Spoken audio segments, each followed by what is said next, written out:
Assalomu alaykum va rahmatullohi va barakatuhu. Xayrli, nurli, barakatli tong, hurmatli jamoat. Musulmon odam 2 marta bir yilda tong ottirganda xursand bo'lib, bayram qilib tong ottirar ekan. Shularning bittasi bugun fitr, Aydul Fitr.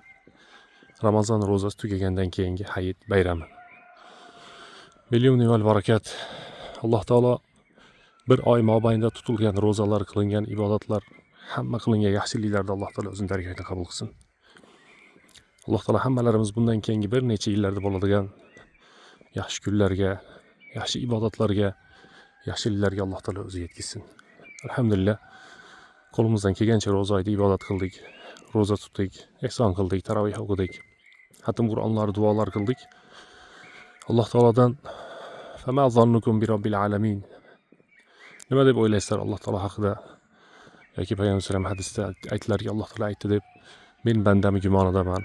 Men haqimda nimani gumon qiladigan bo'lsa, men o'sha gumonidaman degan hadisga ko'ra biz gumon qilamiz inshaalloh. Alloh taolo barcha ibodatlarimizni qabul qiladi.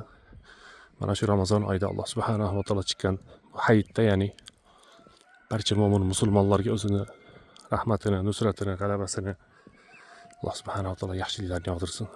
Assalomu alaykum va rahmatullohi va barakatuh.